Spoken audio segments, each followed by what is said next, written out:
Hello and अस्सलाम वालेकुम to everyone, welcome back to my YouTube channel. So dear friends, बहुत सारे messages text मुझे आ रहे थे अपने नंबर पे, अपने पर्सनल इनबॉक्स मैसेज कर रहे थे बच्चे कि सर हमें प्रो रेटा स्कोर कैलकुलेट करना नहीं आता है या हमें कन्फ्यूजन हो रहा है, तो हमें ये आप बताइए कि प्रो रेटा स्कोर हम किस तरीके से कैलकुलेट करेंगे जेके पीएसआई एग्ज़ाम के लिए आउट ऑफ 150 मार्क्स। ओके, जैसे कि आपको पता है total number of questions were 120, नॉलिफाई हो गए 2, तो वैलिड क्वेश्चंस रह गए 118। और आपको पता है 120 क्वेश्चंस के है, टोटल मार्क्स 150, यानी कि हम कह सकते for each and every correct question weightage कितना है, मार्क्स कितना है 1.25 एंड नेगेटिव डिडक्शन आपको पता है 1/4 होता है, तो एक क्वेश्चन का नेगेटिव डिडक्शन 0.25 होता है, लेकिन एक मार्क्स यहाँ पे नहीं है बल्कि 1.25 मार्क्स है, तो इसका डिडक्शन नेगेटिव डिडक्शन होता है 0.3125। ओके गाइस, तो और भी इम्पॉर्टेंट एक दो बातें मैं आप लोगों को यहाँ पे कहूँगा, वीडियो के एंड में कहूँगा, तो आप वीडियो को एंड तक देखते रहिए, एक एक स्टेप को समझना। मैं आपको सूटेबल एग्जांपल से भी एक क्वेश्चन फ्रेम किया है मैंने इसी तरीके से, तो उसको भी आप समझोगे तो आप एग्जैक्टली आप एग्जैक्टली यहाँ पे अपना नेट स्कोर आउट ऑफ 150 देख पाओगे। तो इसी खुशी में सबसे पहले वीडियो को एक लाइक करना। ओके गाइस, तो कुछ ही स्टेप्स में मैं आपको ये सिखाऊंगा, हालांकि इतना ज़्यादा लिखने की ज़रूरत नहीं थी, बस मैं चाहता हूँ आप इसको अच्छे तरीके से अंडरस्टैंड करो और बाकी स्टूडेंट्स को भी, बाकी फ्रेंड्स को भी समझाने की कोशिश करो। ओके, तो कैलकुलेट नंबर ऑफ क्वेश्चंस, पहले हम देखेंगे calculate net questions out of 120। हालांकि 2 क्वेश्चंस नॉलिफाई किए हैं, तो वहाँ पे वैलिड नंबर ऑफ क्वेश्चंस कितने रहेंगे 118। तो ये जो 2 क्वेश्चंस है इनको आप फिलहाल कंसिडर ही मत करो, साइड में रखो। ओके, रखे साइड में।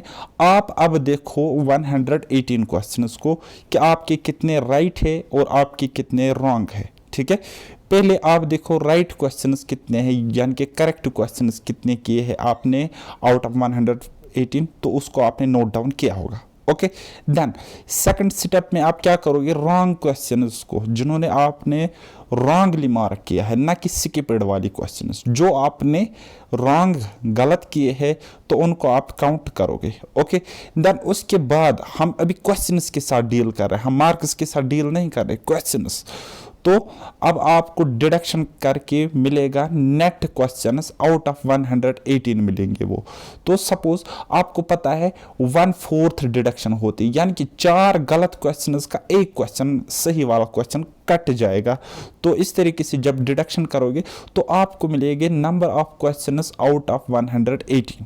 ओके, तो ये आउट ऑफ 118 रहे ना, तो लेकिन आपको प्रो रेटा बेसिस पे कैलकुलेट करने हैं मार्क्स आपके, तो इसलिए आप पहले क्वेश्चंस को कन्वर्ट करोगे 118 से 120।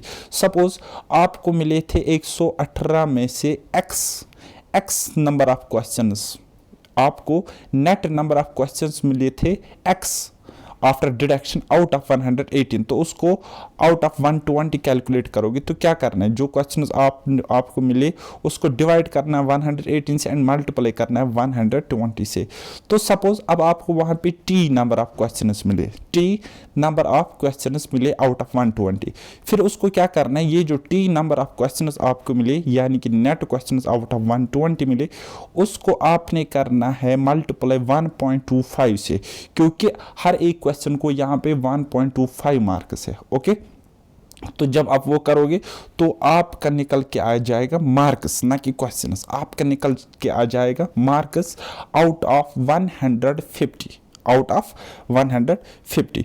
तो फिर से समझने की कोशिश करना, मैं यहाँ पे आपका जो नेगेटिव डिडक्शन है 0.1 कुछ है 0.3125, ये जो आपका नेगेटिव डिडक्शन है, इस कैलकुलेशन को बचाने के लिए मैं आपको ये दिखा रहा हूँ, अदरवाइज आप उस मेथड से भी कर सकते हो।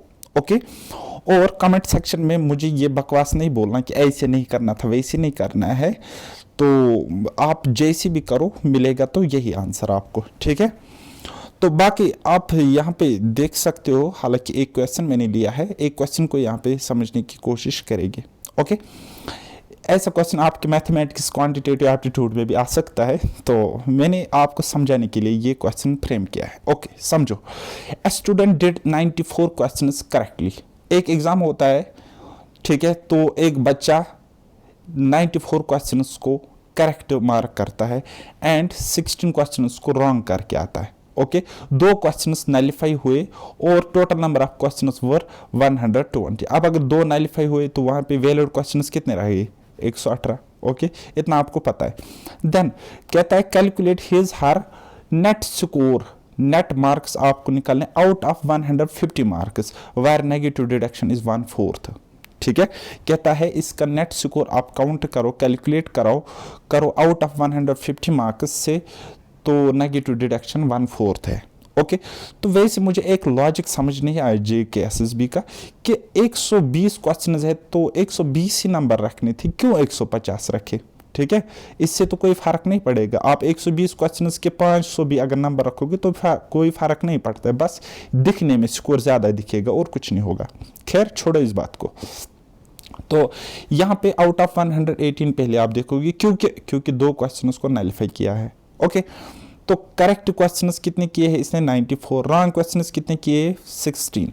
अब अगर करेक्ट है 94, रॉन्ग है 16, और यानी कि आपको पेनल्टी देनी पड़ेगी 16 का 1/4, यानी कि 4 मार्क्स की पेनल्टी डिडक्शन होगी यहाँ पे। सो 94 में से 4 निकाले तो कितना रहा? 90। अब ये 90 क्वेश्चंस आपको मिले, आपको ये 90 क्वेश्चंस स्कोर किए आपने आउट ऑफ 118, तो पहले 120 में से देखेंगे फिर कन्वर्ट करके, क्योंकि प्रो रेटा स्कोर है। तो क्या करना है, क्वेश्चंस आउट ऑफ 120 कितने आए? अगर 118 में से 90 तो 120 में से कितना? तो इस तरीके से जब आप करोगे 90 डिवाइड बाई 118 इंटू 120 तो आपको मिलेगा 91.52। तो 91.52 ये आपको क्या मिला? ये आपको मिले गाइज क्वेश्चंस, ये आपको मिले करेक्ट क्वेश्चंस, यानी कि नेट क्वेश्चंस आउट ऑफ 120। लेकिन आपको पता है मार्क्स है हमारे पास 150 में से, तो आपको क्या करना है, इन क्वेश्चंस को करना है कन्वर्ट आपने स्कोर में, स्कोर आउट ऑफ 150। तो क्या करोगे, समझो है ना, स्कोर मार्क्स आउट ऑफ 150 कितना है? आपके क्वेश्चंस इतने थे आउट ऑफ 120, तो मार्क्स है 150, यानी कि 150 से मल्टीप्लाई करोगे। या फिर दूसरा तरीका आपको दिखता होगा कि 91.52 को आप मल्टीप्लाई करोगे 1.25 से, तो आपका निकल के आ जाएगा नेट स्कोर आउट ऑफ 150, वो होगा 114.4, यानी कि 114.4। आई होप कि आपने ये समझा होगा। अगर फिर भी नहीं समझा तो कोई मसला नहीं है, आप अपने हिसाब से कैलकुलेट कर लेना, तो कोई इशू नहीं है। मेरे पास आसान सा तरीका यही था और मैंने एक्सप्लेन भी किया। ओके गाइज, तो रही बात हमारे जो एग्ज़ाम्स हुए थे, फाइनेंस अकाउंट्स असिस्टेंट का एक एग्ज़ाम हुआ था, तो उसका रिज़ल्ट, उसका जो गाइज रिज़ल्ट है वो 1-2 दिनों में आपको देखने को मिलेगा। ओके, और उसके अलावा आपको JKPSI का मेरिट लिस्ट भी जल्दी देखने को मिलेगा, और उसका मेरे हिसाब से, मेरे ख्याल से उसका जो फिजिकल है वो एंडिंग मई में होगा, एंडिंग में 2022। सो ये था एक अपडेट। सो बाय बाय, टेक केयर, अल्लाह हाफिज़ और मेहनत करते रहिए।